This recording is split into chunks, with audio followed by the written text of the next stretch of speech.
벌써 2023년에 한 주가 갔습니다. 여러분 어떻게들 보내고 계신지. 2022년이라는 숫자가 아주 익숙한 분도 있을 거고, 이제 또 내일 두 번째 주일을 앞두면서 오늘 잘 마무리하는, 또 준비하는 하루가 되기를 바랍니다. 오늘 우리가 볼 말씀은 열왕기상 5장 1절부터 5절까지의 말씀입니다. 먼저 읽어보겠습니다. 솔로몬이 기름 부음을 받고 그의 아버지를 이어 왕이 되었다 함을 두로왕 히람이 듣고 그의 신하들을 솔로몬에게 보냈으니 이는 히람이 평생에 다윗을 사랑하였습니다. 이에 솔로몬이 히람에게 사람을 보내어 이르되 당신도 알거니와 내 아버지 다윗이 사방의 전쟁으로 말미암아 그의 하나님 여호와의 이름을 위하여 성전을 건축하지 못하고 여호와께서 그의 원수들을 그의 발바닥 밑에 두시기를 기다렸나이다. 이제 내 하나님 여호와께서 내게 사방에 태평을 주시매 원수도 없고 재앙도 없도다.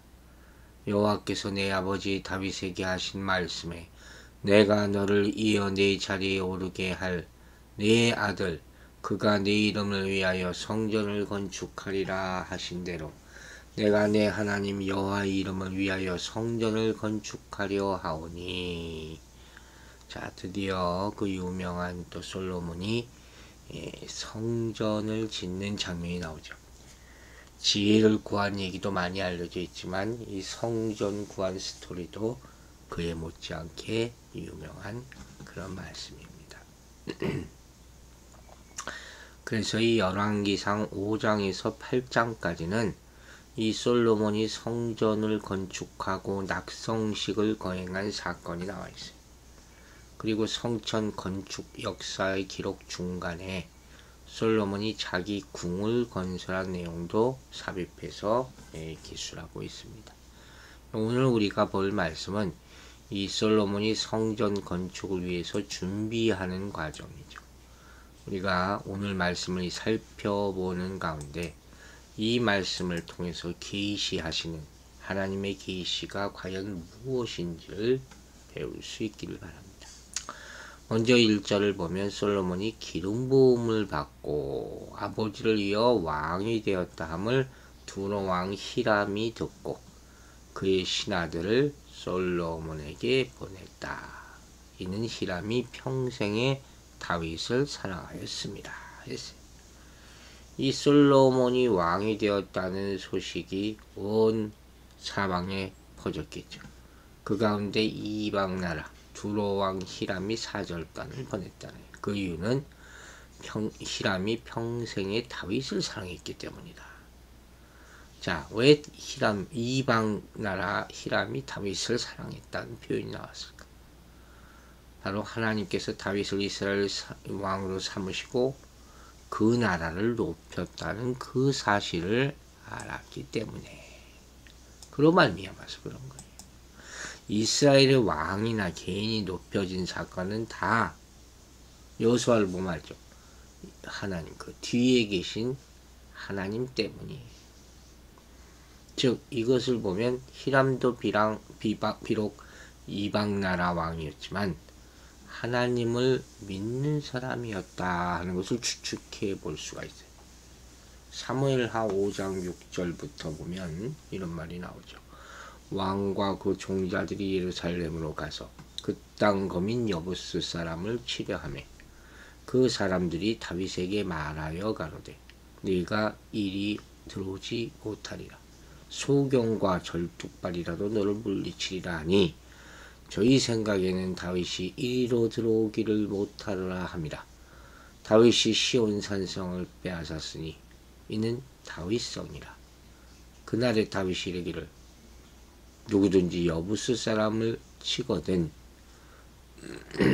수구로 올라가서 다윗의 마음에 미워하는 절뚝발이와 소경을 치라 하였으므로 속담이 되어 이르기를 소경과 절뚝발이는 집에 들어오지 못하리라 하니라.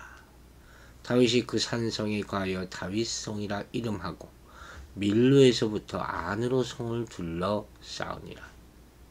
만군의 하나님 여호와께서 함께 계시니 다윗이 점점 강성해 가니라.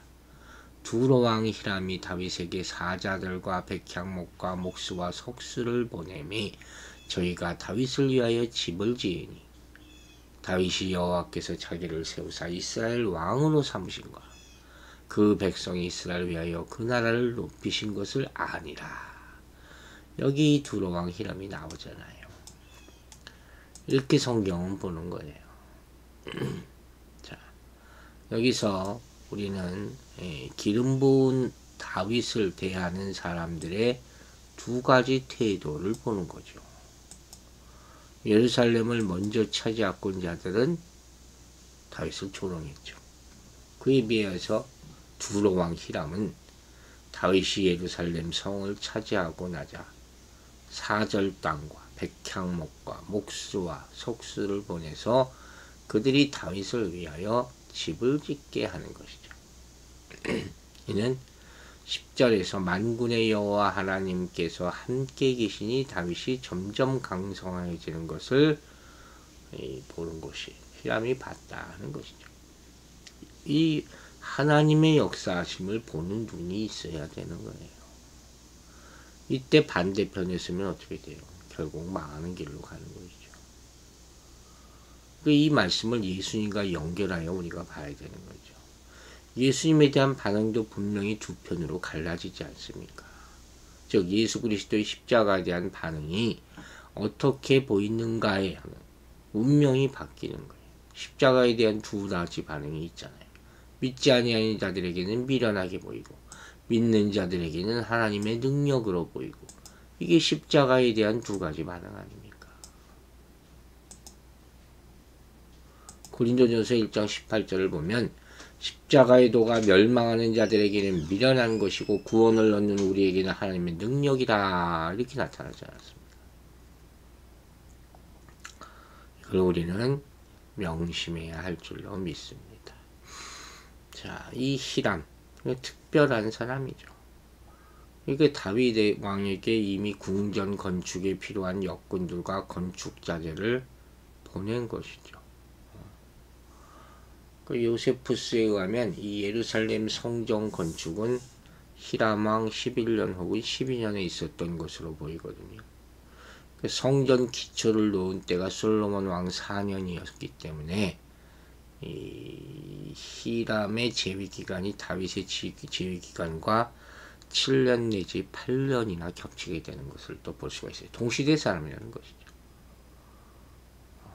그러자 이제 솔로몬이 히람에게 사람을 보내 답하는 것이죠.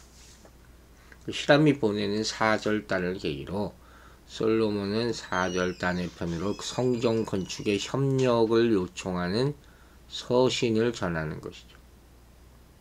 이런 것도 다 요세푸스의 기록에 나타나고 있음을 우리가 발견할 수가 있습니다. 그 내용이 뭐냐? 이게 중요한 거예요. 3절 보세요.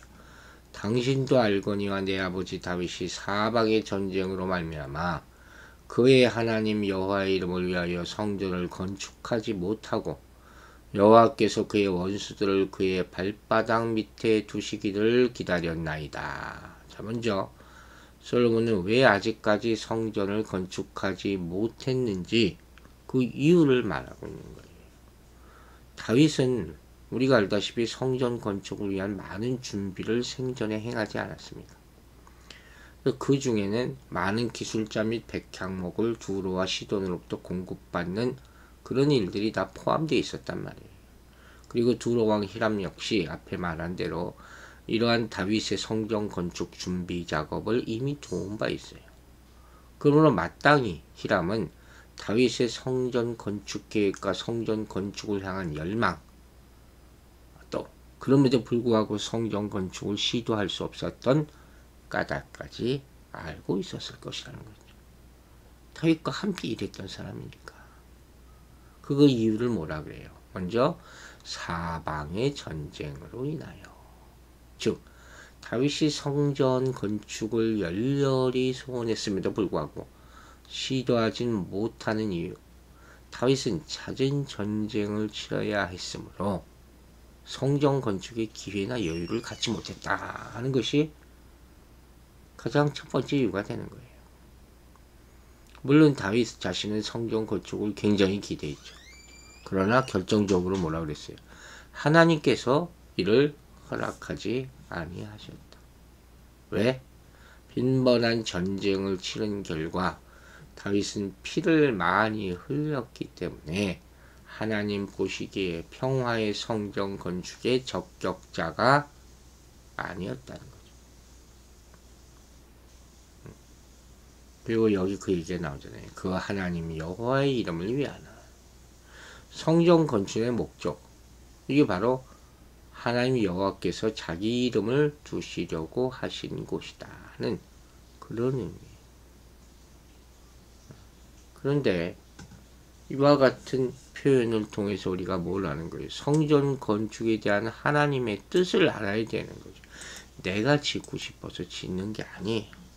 불편해서 짓는 게 아니에요. 현대인들이 교회를 짓는 이유는 다 이거예요. 이걸 정확히 아셔야 돼요. 누구의 편의를 위해서, 사람들이 모이기 위해서, 편의를 위해서 짓는 게 아니란 말이에요.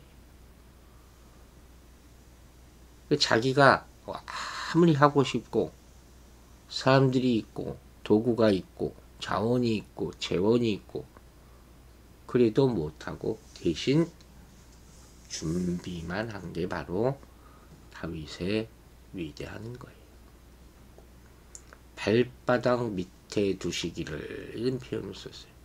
성경에서 발이라는 것은 보통 종속관계, 비하관계죠. 발은 신체의 하부에 있잖아요. 예를 들어서 발 아래 두다 이렇게 말하죠. 정복과 피지배 관계를 말하는 거죠. 또 발 아래 앉다 하면 선생과 제자의 종속 관계를 나타내는 것이죠. 그러니까 이 말 역시 정복하여 지배하는 관계를 표현한 말이라고 볼 수 있죠. 실제로 발견된 고대 아수르 그림 같은 것을 보면 정복자가 적의 몸을 발바닥으로 누르고 있는 그런 그림 같은 것도 볼 수가 있거든요. 4절에 그의 표현이 계속됩니다. 이제 내 하나님 여호와께서 내게 사방의 태평을 주시며 원수도 없고 재앙도 없도다. 이 솔로몬의 복이에요. 사방의 태평. 여기서 태평은 안식이에요. 그러면 사방의 태평이라는 것은 이스라엘 국력이 신장되어서 나라 안팎으로 평온한 상태가 이루어졌기 때문에 이제 안식을 누릴 수 있게 됨을 보여주는 말이죠. 이로써 다윗 성전 건축을 방해했던 이 사방의 전쟁이라는 원인이 사라진 것이죠. 사방의 전쟁이 사방의 태평이 되어버린 것이죠. 얼마나 감사한 일입니까? 하나님 여호와께서 이 솔로몬에게 이 사방의 태평을 주신 것이야말로 역대상 22장 9절 약속의 성취라 했잖아요. 그 결과 대적도 없고, 여기서 대적은 뭐 사탄이죠. 방해하는 그 의미죠. 구약에서 보통 사람의 길을 막는 방해자나 전쟁에서의 적군이나 법정에서의 고소자, 그죠? 이 한편 11장 14절이나 23절에서 솔로몬의 대적으로 나타난 하닷과 르손의 반역행위가 이제 보일 거거든요. 이건 성전 건축 후의 일이죠. 솔로몬 통치 후기의 사건. 그리고 그 일은 왜 일어났습니까? 하나님의 법도를 떠나서 타락한 솔로몬의 불순종을 치시려는 하나님의 징계라고 볼 수가 있죠. 재앙도 없도다. 전쟁도 없고 대적도 없고 재앙도 없고 참 대단하죠. 재앙은 여기서 말하는 재앙은 졸지에 찾아오는 불행이죠. 갑작스러운 재난, 욥에게 닥친 재난, 이걸 말하는 거예요. 구체적으로 보면 다윗이 겪었던 반역이나 기근이나 역병, 다윗이 이런 거 다 겪었어요. 다윗은 이러한 재앙을 많이 겪은 고난의 왕이었지만 성전 건축을 담당했던 솔로몬은 평강의 왕이라고 할 수 있는 것이죠. 이와 같은 재앙이 전혀 미치지 않는, 그가 하나님의 뜻대로만 산다면. 자, 이제 우리가 이 말씀에서 중요한 교훈을 하나 얻죠. 바로 하나님은 우리가 일할 수 있는 시기를 준비해 주신다는 거예요. 때. 솔로몬이 성전 건축을 할 수 있었던 것은 그가 잘나서도 아니고 그가 준비를 해서도 아니잖아요. 오로지 하나님이 평화로운 시대를 허락하셨기 때문이다. 그럼 우리가 하나님의 일을 하려고 할 때 하나님은 가장 적절한 시기를 마련해 주셔서 그 일이 이루어질 수 있는 토대를 만들어 주시는 거예요. 기다려야 돼요. 인내해야 돼요. 그러므로 하나님이 준비해 주신 때를 볼 수 있는 지혜가 있어야 되죠. 또 지나치면 안 되죠. 하나님의 때가 아니라면 서두르지 말고 기다려야 돼요. 반대로 하나님의 때가 되었다면 두려워하지 말고 주저하지 말고 과감히 일을 해야 되는 거죠. 마지막으로 5절 봅니다. 여호와께서 내 아버지 다윗에게 하신 말씀에 내가 너를 위하여 네 자리에 오르게 할 네 아들 그가 내 이름을 위하여 성전을 건축하리라 하신 대로 내가 내 하나님 여호와 이름을 위하여 성전을 건축하리라 하더니 여호와께서 내 부친 아버지 다윗에게 하신 말씀. 여기 또 나오잖아요. 근거의 근거. 일찍이 하나님께서 선지자 나단을 통해서 성전 건축에 대한 당신의 뜻을 분명히 전달한 바 있지 않습니까? 사무엘하 7장에, 역대상 17장에 나타나 있어요. 즉 다윗의 후계자로 말미암아 성전 건축을 하겠다는 내용. 따라서 다윗은 자신의 후계자가 될 솔로몬에게 이러한 성전 건축 설계에 대한 간곡한 권면을 분명히 했을 것으로 보는 것이죠. 그러니까 솔로몬이 성전을 건축하려는 것은 자신의 야심 때문이 아니에요. 하나님의 뜻과 부친 다윗의 유지를 따르려는 것이다. 그러니까 성공할 수 있었다는 거죠. 다시 한번 얘기합니다. 자신의 뜻이 아니었다. 여러분, 중요한 건 우리에게 마지막 교훈이죠. 이 땅의 성전은 하나님의 집이죠. 하나님이 거하시는 곳이라는 개념이 있는 곳이 성전이에요. 이 개념에 의하면 하나님은 성전에 항상 계셔야 된다는 거죠. 그러나 하나님은 어떤 장소에 얽매이시는 분이 아니다. 우물가의 사마리아 여인 스토리에서 봤죠. 그래서 성전에 거하실 때도 있지만 그렇지 않으실 수도 있다는 걸 우리가 명심하자는 거예요. 하나님의 이름을 높이는 곳이 성전입니다. 성령이 있는 곳이 성전입니다. 말씀이 있는 곳이 성전임을 꼭 잊지 않고 항상 여러분 마음의 성전을 만들게 되길 주의 이름으로 축원합니다. 기도하겠습니다. 아버지 하나님, 오늘 아침 이 귀한 말씀 주심을 감사드립니다. 솔로몬이 성전을 세웁니다. 우리 마음에도 성전을 세우게 하여 주시옵소서. 그가 때를 따라서 성전을 세웁니다. 우리도 때를 기다리게 하여 주시옵소서. 전쟁이 없고 태평이, 대적이 없고 재앙도 없는 그런 때, 하나님의 평강을 주시는 때 우리의 온전한 성전이 일어나는 그 모습을 보게 하여 주시옵소서.